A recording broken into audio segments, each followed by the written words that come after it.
মহান রাষ্ট্রপতি জিয়াউর রহমান কর্তৃক ভিত্তিপ্রস্তর স্থাপন 12ই ডিসেম্বর 1979।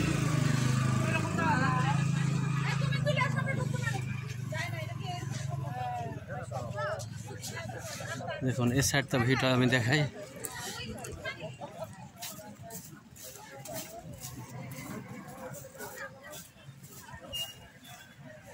দেখুন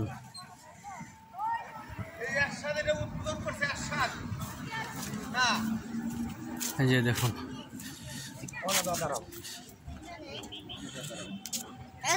মামা, আমরা এখন তিস্তা ব্যারেজে এটা উদ্বোধন করেছেন মানে আমাদের সাবেক প্রেসিডেন্ট হুসেন মোহাম্মদ এরশাদ। আচ্ছা আচ্ছা, সেটা আমরা এখন দেখতে আসলাম। জি। আবার এটা ভিত্তিপত্র স্থাপন করেছেন শহীদ প্রেসিডেন্ট জিয়াউর রহমান। ধন্যবাদ। তো আমার পর্যটকের মুখে শুনলাম। দেখুন তিস্তা ব্যারেজ উদ্বোধন প্রকল্প হুসেন মোহাম্মদ এরশাদ 5ই আগস্ট 1990। তো প্রিয় বন্ধুগণ, এই যে দেখুন, আপনাদেরকে অনেক ধন্যবাদ। তিস্তা ব্যারেজ থেকে ধন্যবাদ।